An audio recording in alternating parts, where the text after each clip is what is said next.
monthly webinar series as part of the work of our chair. And we're so excited that you are here and part of this monthly webinar series as well. So again, do continue to introduce yourselves in chat and where you're coming from today.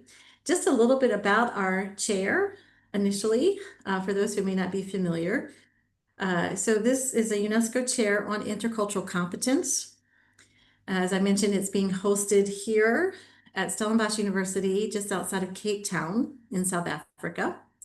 And the overarching goal of this UNESCO chair is to identify and elevate African voices and perspectives on intercultural competence. And there are two main ways we are doing this. One is through this monthly webinar series. And for those who may have missed previous webinars, you'll be able to find all of those as recordings on our chair website. And the second way, which you'll hear more about in a bit, is through our annual Intercultural Conference, which is held in different locations around the continent of Africa. Our inaugural conference was last year in Nairobi, Kenya, and we're super excited that this year's conference will be in Rabat, Morocco at the end of September, 1st of October, and it's not too late to register. So we hope all of you will go and register and attend the conference. The registration deadline is September 1. You saw that we have a core team here at Stellenbosch, and so you saw that list here. And I just wanted to particularly name our two co-chairs as well, Dr. Precious Simba, who you'll be hearing from shortly, and also Dr. Davinia Jitu, along with our other core team members, including Benedict, who's the coordinator of our chair. So we're really a team that's working together to engage in the work around intercultural competence from African perspectives through research and capacity building. One of the main ways we engage with capacity building around this is through UNESCO story circles. Our chair is the main entity that is now engaged in taking UNESCO story circles out across South Africa, the continent, and globally. It is inspired by indigenous traditions, and it's a key way of practicing intercultural competencies such as listening for understanding instead of listening for response or judgment, which we naturally often tend to do as humans. And so we help engage with participants in practicing these key intercultural competencies, and as a result, see this as a way to help bridge divides that separate us. And so if you would like to learn more about UNESCO Story Circles, you can download the manual, which is open access in 7 different languages. And one of our partners of the UNESCO chair is the World Council on Intercultural and Global Competence. And it's entirely free to join the World Council. And we work with the World Council in that the week following our webinar, there's a continued informal discussion with our speaker. So we're inviting you all already next week for our informal discussion through the World Council's working group, which is ICC in Africa working group, which is one of over 20 different working groups in the World Council. And so we invite all of you to join the World Council and also to get engaged with the ICC in Africa working group and to join us next week for a continued discussion. You'll see our webinars for September and October are listed here with our speakers. And we hope you will stay tuned for details and registration links to those two webinars coming up. And then, as I mentioned, our conference coming up the end of September through early October. And we will have a special UNESCO Story Circles Train the Trainer workshop at the conference. There'll be a special youth leadership workshop. Many amazing speakers from around the continent. And so we really hope you'll be able to join us there, and be sure to register by September 1. So it is now my great pleasure to introduce to you one of our co-chairs, Dr. Precious Simba, who will introduce today's speaker. So over to you, Precious. Thank you, Dala. Thank you for that. You're always so gracious. Hi, everyone. How are you doing? I hope we're connecting with you when you are having a great day. It is my distinct honor today to introduce our speaker, Corina du Toit, and she is a team member here, not team, but a colleague here at Stellenbosch University. But particularly, her post is she's a program manager of the SDG 2063 Impact Hub at Stellenbosch University International. And her work focuses on advocating for the visible uptake of sustainable development goals, as well as integrating them with African Union's Agenda 2063 for a peaceful and prosperous Africa. And the hub that she's leading reports on our institutional contributions to sustainability across the university's teaching, research, stewardship, operations, and community interactions. And you can find all of this on their website. Interesting fact, I met Corina many, many years ago when I was starting my PhD, and her memory is so sharp, in spite of it being, I think, over 6 or 7 years ago now. She still remembers me by name and my young sister because we did a program with them together. So that's the kind of person that she is. So it's our distinct honor to have her here today. Not to recall, to use her memory, but to connect with her new portfolio. And in our getting ready, what sort of sparked this invite for her to come and speak is we started talking about the linkages between Ubuntu and sustainability. And there we were talking about how Ubuntu is this notion, if you can think of a person as a person with or through other people, but it's not just being with other people, but it's also being with nature. How do we pay regard to nature? And that's a big part of sustainability. And we had a very rich conversation afterwards, and we felt that Corina would make an exceptional speaker today.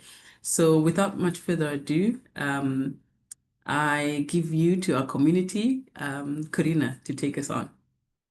Oh, wonderful. Thank you, Dr. Simba. That was a lovely introduction. And you were obviously memorable enough to remember after all those years. And congratulations for finishing that PhD. So I'm going to start sharing my screen. Can you just let me know if it's up and running on your side?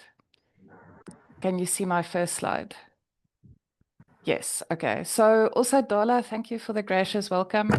It's also nice to contribute back to the chair after you and your colleagues have done so many of the story circles for our sustainability literacy group. So thank you also for that. So yes, I'm the program manager at the SDG 2063 Impact Hub.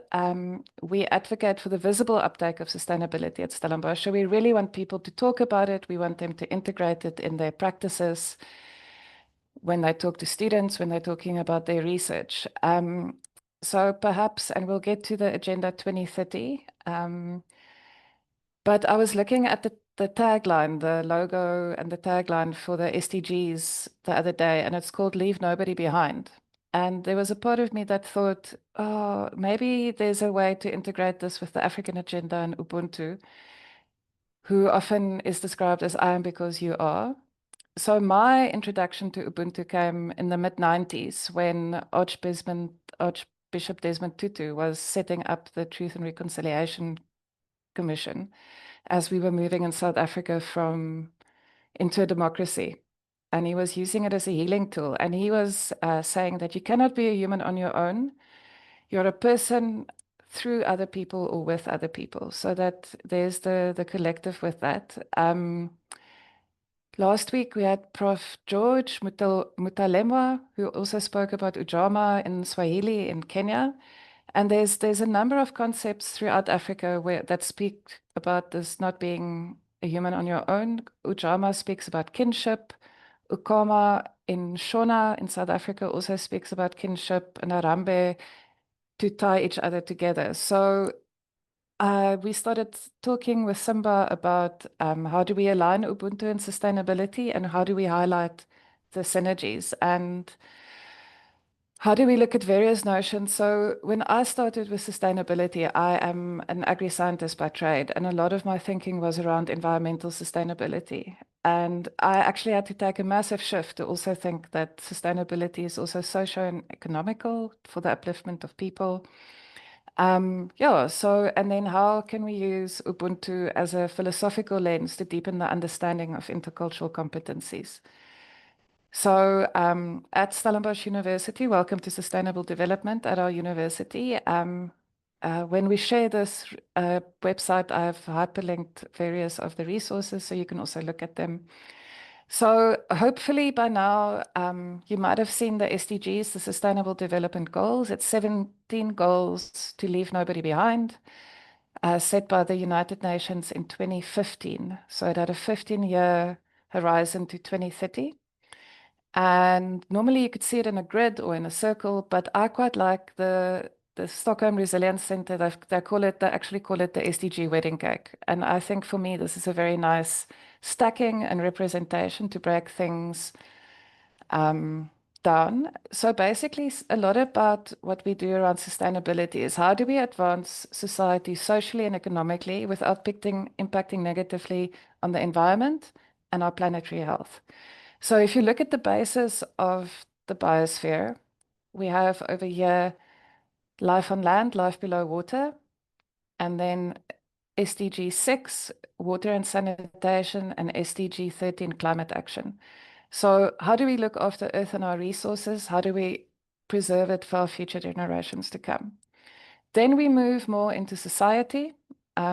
Here we look that the basic human needs are met, SDG 1, zero poverty, SDG 11, sustainable cities and communities, SDG 16, peace, justice, and strong institutions. We look at affordable energy, access to healthcare. Healthcare system, or a country's healthcare system is measured on its neonatal health and how many mortalities at birth you have with children. And that's, for example, one of the main indicators. So that's one of the first things we look at with the SDGs. We also look at access to education, gender equality, and of course, zero hunger. Then when we look at the economy, economically, we are also hoping to advance society. We would like people to be prosperous, but again, not at the cost of the earth. So access to jobs, resources, reduced inequalities, and responsible consumption and production, which has a lot to do with carbon footprint again. And then bringing all those things together, we've got SDG 17, which is partnerships for the goals. And that's also why we are here today. I've been enjoying very much making and building bridges with my colleagues, not only at Stellenbosch, but further afield, Dala, Ulot. So I also would like to introduce you to Agenda 2063. So this was introduced by the African Union in 2013. It's a 50-year horizon for a peaceful and prosperous Africa. It's divided into 5 10-year plans. We just started our second 10-year plan with 7 moonshots. So in the first 10-year plan, we had aspirations. So what are we trying to aim for? But now we have moonshots. We're really going far. You can find all of this on our website, and I will link it again in the presentation. So Moonshot 1, which has got to do with a lot of the basic human needs, you'll see there the SDGs are linked to the African goals in black and white. Zero hunger, zero poverty, access to health, access to education, etc., and the Earth preconditions. So Moonshot 1 wants every African Union member state to at least attain middle income status. The second moonshot is that Africa is more integrated and connected. Through that, we are working mainly with partnerships, industry innovation, and sustainable cities. So moonshot 3 and 4 are always important for me. If you look over here, I don't know if you can see my cursor, but in the purple and the green, there are actually 5 AU goals that are linked with peaceful and just institutions, which is a quarter of the goals. It's 25% of what we hope to achieve with the AU agenda. So Moonshot 3, public institutions are more responsive. And Moonshot 4 is Africa resolves conflicts amicably. So again, peace and prosperity for Africa. Now, something that isn't as explicit in the UN goals is cultural values and also human rights, which I think the previous two moonshots covered. So moonshot 5 wants African values to be explicit and promoted. That goes with the culture. Then moonshot 6, African citizens are empowered and more productive. That goes with education and also gender equality on our side. And then moonshot 7, Africa is a strong and influential global player, again, working with partnerships. So, but at its heart, both agendas speak, when you look at the alignment between the UN and the AU agenda, they're about 90% aligned. And both of them speak to the 5 Ps of sustainability, which we list as people, planet, prosperity, peace, and partnership. Good. So when we contribute to the SDGs, we contribute to the AU goals and vice versa. So normally when we talk about Stellenbosch University's sustainability contributions, we talk about stewardship, social impact, education, research, innovation, and partnerships. But for this presentation, I thought we should only focus on environmental stewardship, how we're looking after the environment that we operate in, social impact, and then community-driven innovation.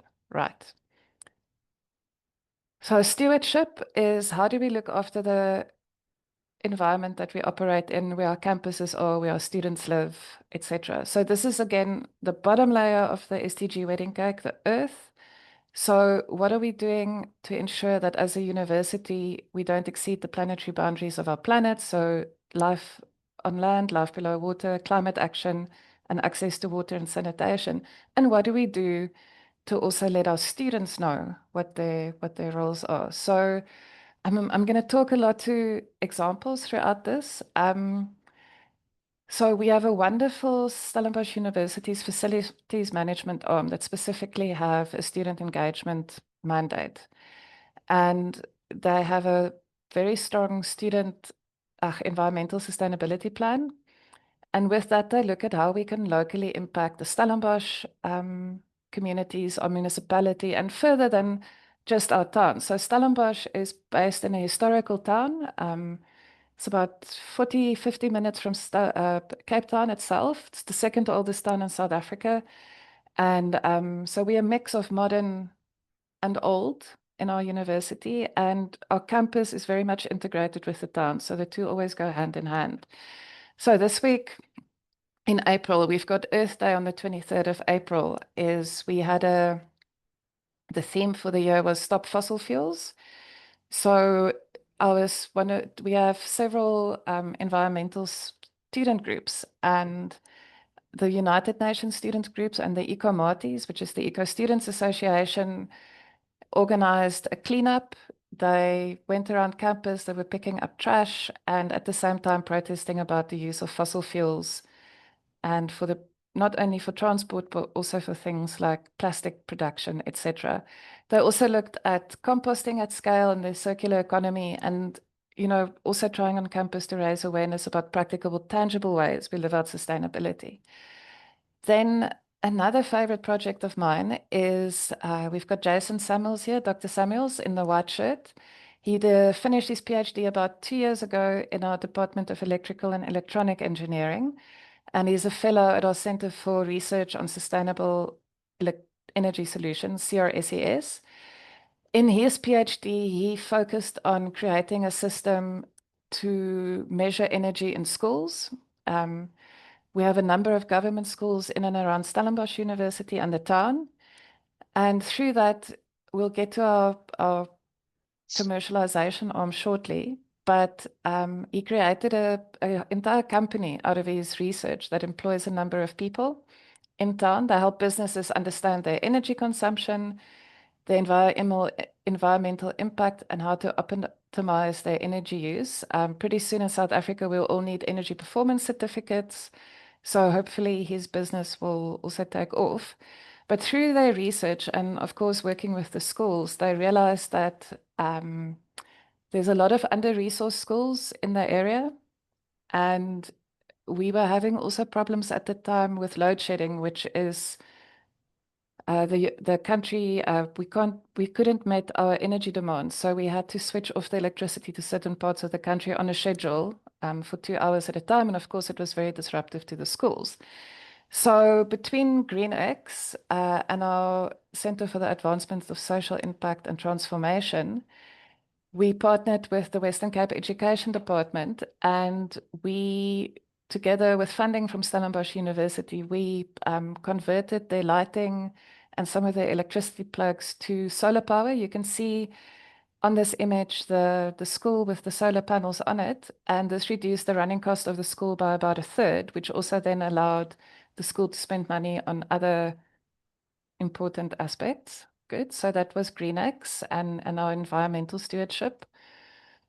So next, I would like to talk about social impact and a snapshot of how we ground our activities in social impact. So on Monday, I was with our social impact colleagues, and a big discussion was, if we want to be an engaged university, we need to have social impact. So it's a very, very important part of the pillar of what we do at Stellenbosch with our students. And we work with engaged citizenship as a deliberate method. So with this, we place political and other sustainability responsibility on the citizen to cultivate an active mind and action. So we want students to understand that they can make a difference, they have agency. So we're also hoping that universities that are in service of humanity are also those that champion sustainability. So here we are on the social tier of the wedding cake. We're looking at SDG 1, which is zero poverty, SDG 11, sustainable cities and communities, 16, which is peace, justice, and strong institutions, and then 7 for energy, 3 for health, 4 for education, 5 for gender equality, and then 2 for zero hunger. And we spread this over a range of activities at Stellenbosch. So there's engaged teaching and learning, where in the classroom, we hope to install graduate attributes with our students so they can take it into the workplace one day. We want engaged research that is relevant. We also want to work with our communities to co-create knowledge. We're looking at engaged citizenship, which is perhaps extracurricular activities for the students where they can do volunteerism and outreach or public service. And then special programs where students also maybe organize sport days with local schools, arts and culture. And we have a host of cultural celebration days as public holidays in Stellenbosch, from Human Rights to Women's Day, which was just earlier this month. So there's a host of opportunities for us to also commit to the social impact.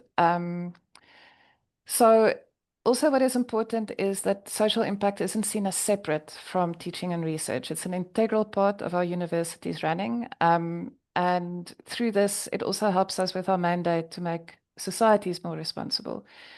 Because we're graduating students, they are going to be the leaders of the future. We want them to be able to generate knowledge, to solve problems, and demonstrate impact and leadership. So just as an example, again, our Center for the Advancement of Social Impact and Transformation, every year when we take in the first year students, we have over 5,000 that participate in various projects, from soup kitchens to tutoring programs to sport days. And in many cases, these students can actually also get credit for the volunteerism hours that they do. I think up to 40 hours is one credit. And this again just shows our students the power of community-driven solutions, and that individual contributions can make a real difference in society, collaboration, and just how we can shape the future. So 2 quick examples of how we do this from an institutional viewpoint is we want to increase access to education. South Africa is a very unequal society, and it's often that not everyone has access to the best schooling systems or best resources to also move through school. So there's a Schematis extended degree program where students from under-resourced schools are identified, those that have talents, and they are brought into Stellenbosch on a bridging program with an additional year if they want to go into the STEM fields to gain access to university, and it changes the entire trajectory of their lives. And then also for first generation students, those students who are the first in their families to go to university, we also have additional support. We make sure that they have strong mentorship, that they have strong academic mentoring, wraparound programs for psychosocial support. There's, for example, an additional social worker that ensures that they have access to accommodation, enough food, and yeah, various programs to sort them through their career, especially as an incoming student for the first time. We have a strong faculty of medical and health sciences, and we have the Tygerberg Academic Hospital as our medical faculty's venue, not venue, but site. It's the largest hospital in the Western Cape. So our academics also have joint appointments where they work with both as academics and practitioners. And we also service 25 additional clinics in the province. And all of our medical students by law, and those that also study not just to be a doctor, but to be dietitians, speech therapists, they have to go out and do community service or additional service. So to help this process and also our reach in the communities, in 2020, we established the Ukwanda Center for Rural Health. It's about an hour away from Stellenbosch in a more rural area. It's to grow, the name means to grow. And then that actually grew so much that it became not just a center, but a rural clinic. And where you can also go for a postgraduate diploma in rural health, where you really are integrated with the field in the area. You can see here during COVID, we had training and classes even in parking areas, as you do sometimes.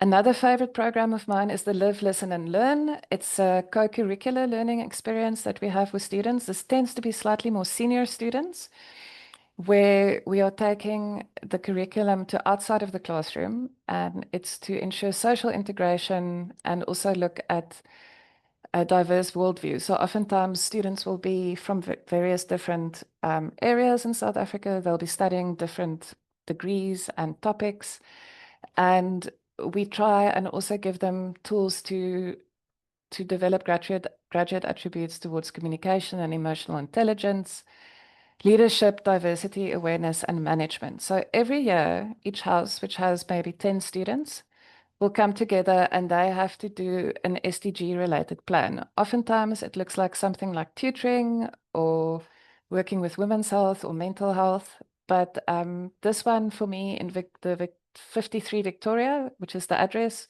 has for the last 2 years run a project towards SDG 20 hunger by running a soup kitchen. So it started off with Fran Darko, the lady in the front in the black dress, just seeing that how stressed out some of her fellow students were during exam time. And she brought some flour and yeast and oil, and she made vetkoek, which is a deep fried sort of savory donut. And she started feeding her fellow colleagues and friends and peers. And now it's gone to the point where they can have this maybe at least once or twice a month. And people actually are queuing up. I think. Sorry, can somebody just, I can't seem to, okay. So on the days that the soup kitchen is on, you can see here that it's very popular. People come with bowls and they maybe eat a little bit at the event and also take some home. Great. So now the economic tier of the wedding cake. Here we look at access to jobs, access to infrastructure and industry, reduced inequalities, and SDG 12 responsible consumption. So SDG 12 can be a difficult one because on the one hand, if you're not a very industrious or industrialized nation, if you ramp up your production, you're immediately expanding on your carbon footprint. But of course, we're learning lessons. People are developing better systems so that we can also prosper in that way without being leaving too much of a carbon footprint. So this colorful group of people, the Co-Create Hub is just around the corner from our offices. It's between campus and the shopping center in town at Stellenbosch. This used to be a old clinic that was given over to the Ronyaka Trust, which works, it's an NGO that looks to, that looks to economic empowerment, that works with Stellenbosch, the community, and civil society, and people, local entrepreneurs in town are given an opportunity to develop a business plan, develop their products, and then most importantly, have access to the market. So over here, you'll see people that make sauces and marinades. You have a tailor or two. We have somebody doing spices. We have tailors, coffee shops, bag makers, fashion houses. There's even a barber if you wish to go. So again, that's a lovely way that Stellenbosch is collaborating with our local community and also ensuring that we look at economic upliftment. Right, so we have a wonderful division called the Launch Lab, which is part of our commercialization arm. It's a startup incubator, and it's possibly one of the most efficient ones and most prolific ones in Africa. So what we do is we connect our researchers with the entrepreneurial hub, and they try and find ways to translate research into real-world applications. Oftentimes, faculties will have entire boot camps with their students and researchers to try and figure out ways that we can commercialize research. Since 2014, we had 35 spin-out companies, and we have more than 35 patents. I think it's 35 now, held by the university. And this is also a wonderful source of income for us, so we can also continue expanding on these programs. So we call it Innovation for Impact. Every year, you can see what the flyers look like. You can either join through your faculty or through open boot camps that's open to everyone, and it's free for students. And it's very much entrepreneurship as empowerment. We also want people to understand how they can become problem solvers in their communities. So we also talk to them about identifying problems and working with the communities to solve them together. And there's a national competition, the Entrepreneurship Development in Higher Education, the EDHE, in which every year we have our students placing in the top 5 if they're not winning. So that's just an overview of what we do environmentally, socially, and economically. But now I want to introduce you to Prof. Nokwanda Makunga, or Nox, as we call her. She, to me, is the poster child of blending social, economic, and environmental sustainability. She's a professor at our Faculty of Science. She's a botanist, and she is a researcher on medicinal plants, and she works very much with medicinal plants in our environment that's also been used by generations of the people that were here for generations and thousands of years. So she's the founder of the Black Botanist movement, and she's a science communicator of note. She's really been helpful in helping our science students understand how to disseminate information to serve society. So her specialization is that she studies the interaction between people and plants. It's with mainly our indigenous Kalahari communities. We call them also the first peoples of South Africa. It's the Khoi and the Khoisan. And it's very interesting. She blends hardcore molecular biology with ethnobotany, but she also has a commitment to ethical bioprospecting because she doesn't want to take the information and the knowledge out of the communities. She's looking to work alongside the communities and also improve their livelihoods while understanding the medicinal mechanisms of these plants. So let's just give you an idea. So I don't know, I know we've got quite a big international cohort here today, but in the Western Cape, we've got the Cape Floristic region, which has about 8,000 unique plants just in a very small surface area. And it's more than the entire UK. So just to give you an idea of the richness of the plant species that we have here. Something that you might find in supermarkets across the world is rooibos tea or red bush. It is a widely cultivated commercial crop. It has wonderful properties around antioxidation and healing. It doesn't have caffeine. So it's a wonderful tea that you can drink throughout the day. But at the moment, we're just propagating 2 or 3 of the ecotypes, and Knox's lab is now looking at the wild ecotypes to also see if there's other properties that we might have missed.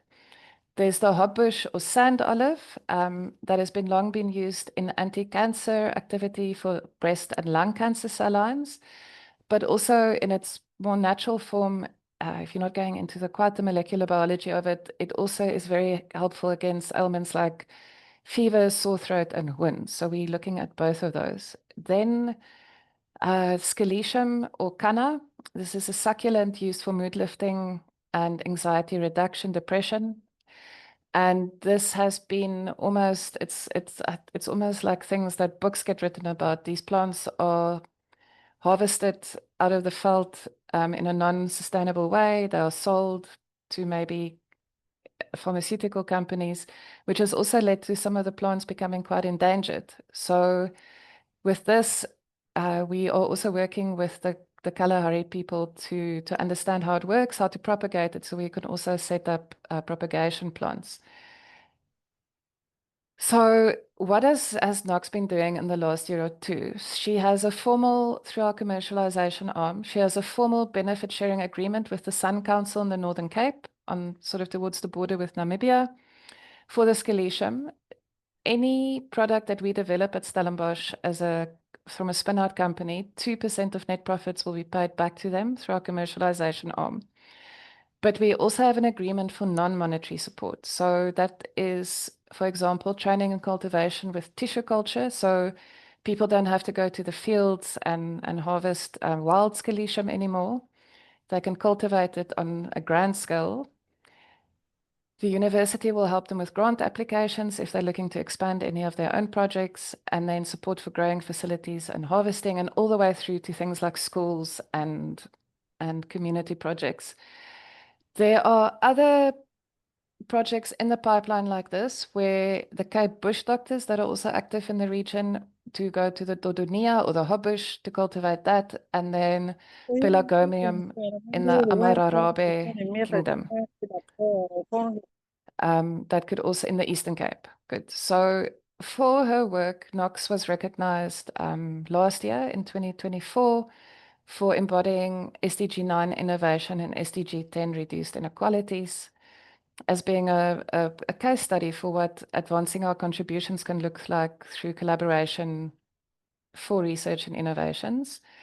And then at the same event, there were other patents granted and one registered design.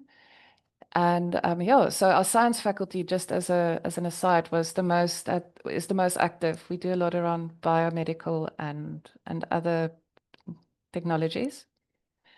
So this is my last slide. I wanted to also ask the room, now that you've heard what Stellenbosch does, when I speak to people that are maybe in the environmental field and we talk about how Ubuntu aligns with sustainability, they will immediately sort of think in their field, I'm conserving the earth for our future generations, my children and your children. So that is a wonderful embodiment of it. If I speak to somebody that is in the social justice sphere, they will immediately say, yes, we must get our systems and our institutions right for sustainability. If I speak to the entrepreneurship colleagues, they're like, yes, we have to start looking at ways to improve the economical outlook of our people and our communities. So as I hand back to Dr. Simba, I would very much like to see and know how you think Ubuntu can also work in your fields, and maybe have some comments and questions. Please fire away with your questions. Thank you, Precious. Fantastic. Quite a lot of work there happening around just one university, around issues of sustainability. I actually have two of my own questions for you, but nothing hectic. But perhaps before I go into the questions, just to make a brief commentary and linkage for where do we locate ourselves? What's the intersection between issues around sustainability that you're talking about, and also the work of the chair, as well as perhaps the work of around the work of Ubuntu. And here's where I think what makes it interesting. Around the work, our chair on intercultural competencies, of course, there are already people who are writing around ICC and large global issues such as climate change. Because of the impact of climate change, that it goes across cultures and all of that. One of the big issues that has been coming up is for us to even begin to address climate change in sustainable ways. We need to bring a lot of people together, not only at political tables, but at community level, and to, number one, disseminate the seriousness of climate change, but also to appreciate that it will take everybody in order to make the significant changes that are required for us to preserve the future. And that's where ICC really comes in. Do we have the tools to make those linkages, to make those intercultural, transcultural linkages happen? I think that's the one level where we connect with this issue. But on another level as well, it's in understanding. This is ICC as a lens to understand the impact of issues such as climate change on people's livelihoods. Can we communicate the unevenness of the impact of climate change? We have heard that people in the so-called third world experience the impact of climate change differently because of very weak social safety nets. We have heard of issues around women experience it differently. But how about across cultures, across geographies? And then how do we capture these and communicate these? And I think, again, that's where ICC comes in. And for our chair, just to let you know, Corina, I'm sure you already know, we have three our chair has these three legs that we focus on. One being issues of climate, other being issues around gender, and then the third one being on peace building. And each of these sort of intersect at some level. And in our webinar series, we've tried to capture all of those voices, particularly from Africa. What are African institutions, what are African people doing around these issues? And I thank you that you're giving us one instance of a university in Africa and what we're doing. So thank you for that. Thank you for sharing all of that. I think before I will take the privilege of holding the mic to ask this one question, which is to say, when you start to enumerate these efforts that are being done otherwise individually across the institution, and then you look at them broadly, what does that do in terms of your appreciation of sustainability at one institution? And if we were to think of then scaling up, what does enumeration do? Just taking note of who's doing what. How necessary is that in the work of sustainability? So firstly, thank you, Precious. It's incredibly important to get people to tell their stories. Like a lot of what you do, you're talking, you're listening, you're making sure people listen to each other and that the messages hit home.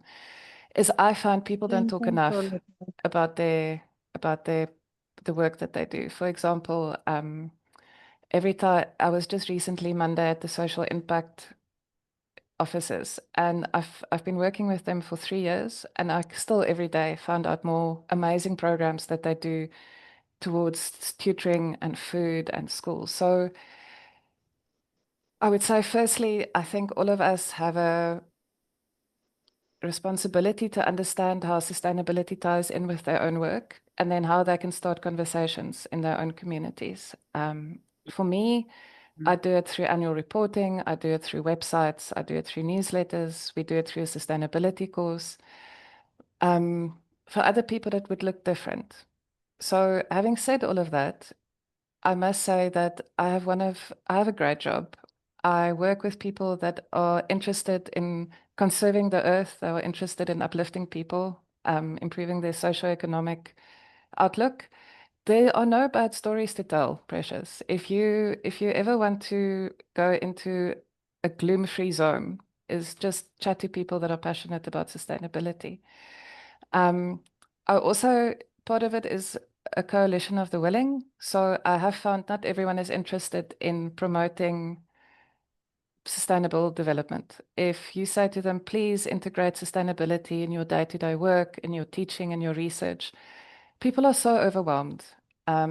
If there's not a clear way or a practice that they already have, it's going to be very difficult for me to say, look, this is what we require you to do. So we work with the coalition of the willing. We make sure that we use those people to amplify the messaging. And then hopefully in time, we'll all catch up. Yeah. Does that make sense? Yeah, it does. It does. I have a question here in the chat. There's a comment, somebody's already asking how can they connect with Prof. Knox Mukunga? Well, if Yes. they come here next month, we're going to be having a here. But I'm sure there's also details of her work on your website. My colleagues will share that as well. But here's a question from Martin, and he says, are there any future plans to expand the reach around environmental stewardship by working with more partners on a wider landscape setting? I'm not sure if it's geographical, but maybe to the best of your ability. So Martin, yes, I can give you a generic answer, and if there is more information that you need, you're very welcome to email me. But our SU facilities management, our operations team have quite a wonderful approach. They believe in partnerships and synergies as well. So, for example, I mentioned earlier, we're very integrated into the community and to the town of Stellenbosch. So we work with the town itself to, for example, to reduce our waste that goes to landfill. We have a very strong materials recycling facility so that we don't put as much strain on our municipal dump. We reduce our carbon footprint through recycling, but we also work with them, for example, to rehabilitate the rivers in the city. We work with them to ensure the water quality of our boreholes is good and that we don't extract too much. We work with the South African Sun Parks, which is the National Parks Authority, also where our campus borders on the national parks that is in and around Stellenbosch. So we are ready to collaborate. We also have a program that we're starting to roll out slowly, and please don't quote me on this yet, but it's called the Living Labs, where we also want to work with researchers. So, for example, if facilities management could collaborate with a colleague that does the energy measurements for us to start measuring the energy that we use in our buildings or in our residences, how can we start reducing our electricity bills? So hopefully the living lab concept will also catch on a little bit under the researchers, where we do science for society, science for impact. Yeah, so I hope that gives you an inkling of some of the things that we're thinking about. No, it does. It does. Fantastic. I'm also scrolling down here. A quick comment. Anita, who's been part of our community for a while, says here at Wesleyan, my Office of Intercultural Learning is partnering with our Sustainability Office and the Office of Study Abroad to look at university carbon footprints in terms of student faculty travel and geographic balance in international education.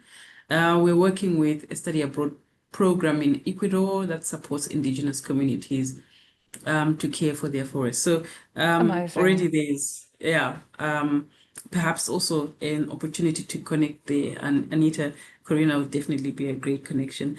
Perhaps something that I might also ask Corina is, because one of the other things that we are really deeply passionate about from our chair is African voices, promoting African voices.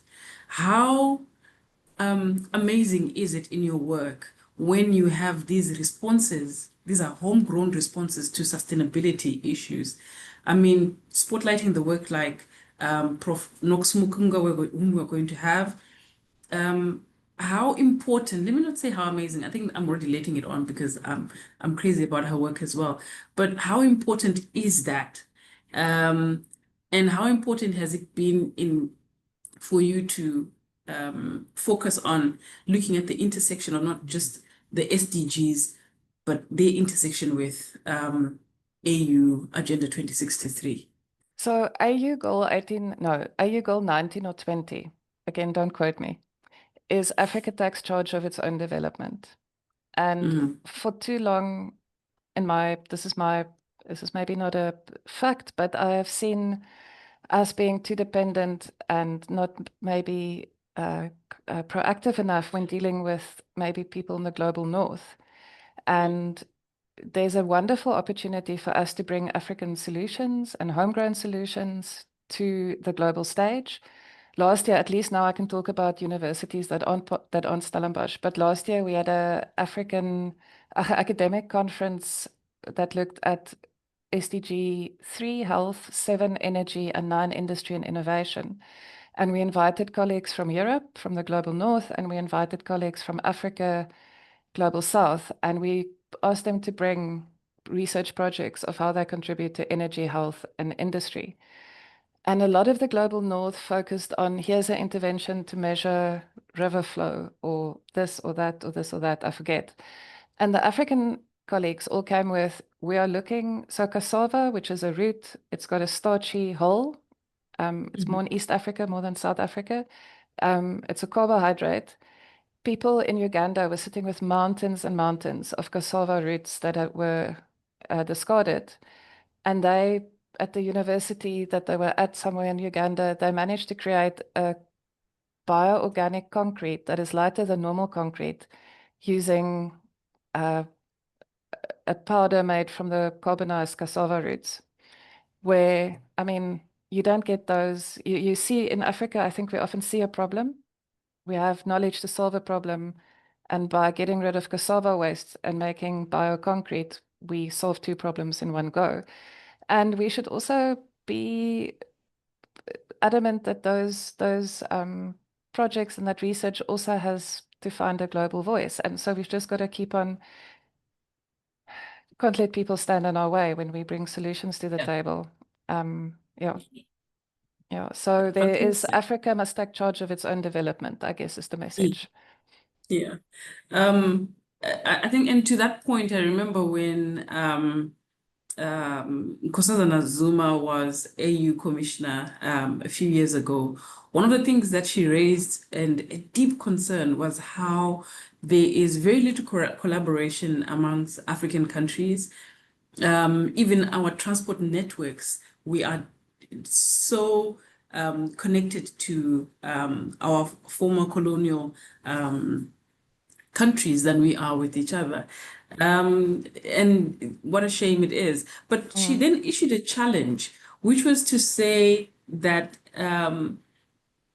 we have to put a face to the problems, because these are not issues that are just industrial. They're sitting out there like, oh, we need communication systems.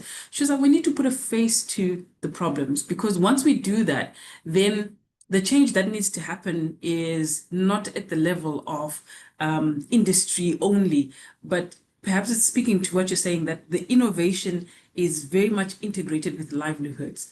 And I think that's where the example of Prof. Mkunga's work is a clear demonstration of that. That Absolutely. even in a field like molecular biology, the human face is still there. The impact on livelihoods is still fronted. And I would say that's where sustainability and Ubuntu are now in dialogue with each other, because with Ubuntu, it's as much as we are, it's about being in community with and through other people, but also being with and through nature. And the impact that you have as an And the individual. impact that, exactly, and the impact that you have.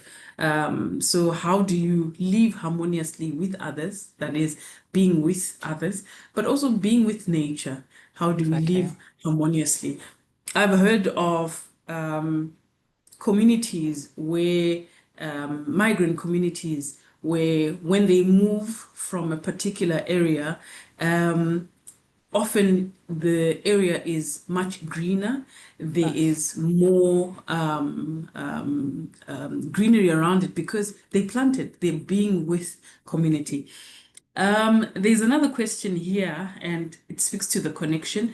It's from Dala, actually. She says, since UNESCO story circles is such a key part of our chair's capacity building efforts, might you say more about how then we can how do you envision that our chair can contribute in terms of using story circles to making those connections happen?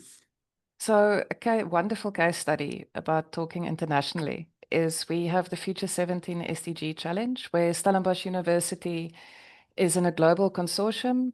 All our meetings are virtual. We, the only African partner. Our other partners sit in New Zealand, China, places in Europe, Kazakhstan of all places, Mexico, North America, US, etc. And we have to bring students together in virtual groups. They're groups of 6 to 8 students, and they have a challenge partner that's in industry, and the partner gives them a problem to solve. For example, what to do with all the soap that is left over in hotel rooms after people only use it once. It's actually a thing, and I'm happy to give you more information.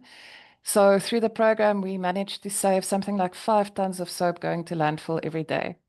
But the students are from a multicultural, multi-transdisciplinary field. They've never met each other. There are language, cultural barriers. There are often time zone problems. And what we've started doing with the UNESCO story circles, and we've been so lucky that Dala has been willing to present it, Dala and Werner, for us, is to get people to understand how to talk and to listen. Because in South Africa, I think we're quite used to being in a multicultural, intercultural sort of environment. We've got the 11 official spoken languages. Not a lot of other people have been as lucky as we are to be in that position. So the story circles have helped people understand that we're all people, people are people. We have similar experiences as students. We have similar experiences as sustainability warriors. And it helps people in the grouping bond very, very quickly. We find it helps with group formation and communication very much. And the South Africans, we tend to talk a lot. So it also helps us create a bit of space for the other people in the groups to also say their part. That was one of the outcomes I was hoping for. South Africans can talk. So yeah, that was important for me, and I'm very thankful for it. Dala, you're back on the program again. I must email you and Werner. Yeah, so thank you also for the input that you have given us. It makes Stellenbosch and the chair look very good. Yeah. I see that it is exactly 4 o'clock, and I wouldn't want to overextend our time. But thank you so much, Corina, for your time, for sharing your experience. We've shared quite a bit of how you can contact Corina, as well as the website for more information. But we are going to be doing this again next week. Well, just an extension of the conversation with our ICC Africa Working Group. Werner has posted the link. I think if you can post it one more time before everybody leaves, so that we can extend the conversation with Corina. Oftentimes after a webinar, we don't have enough time for conversation. So we're going to be doing exactly that next week. But thank you so much. I'm not sure from my team members if there's anybody who wants to say something before we log off. Just a huge thanks to everyone for joining us today, and a special thank you to Corina and to you, Precious, for this very stimulating conversation. Lots of food for thought. Thanks to those who shared in chat some of your examples, and we hope to see all of you soon again on Monday to continue this conversation, and again next month when we get to hear from our star person that we heard about today. So thank you so much to all of you, and see you again soon. Bye, everyone. Thank you, everyone. Cheers. Bye, Thank you. everyone. Bye. Thank you. Bye. Thank you. Bye bye.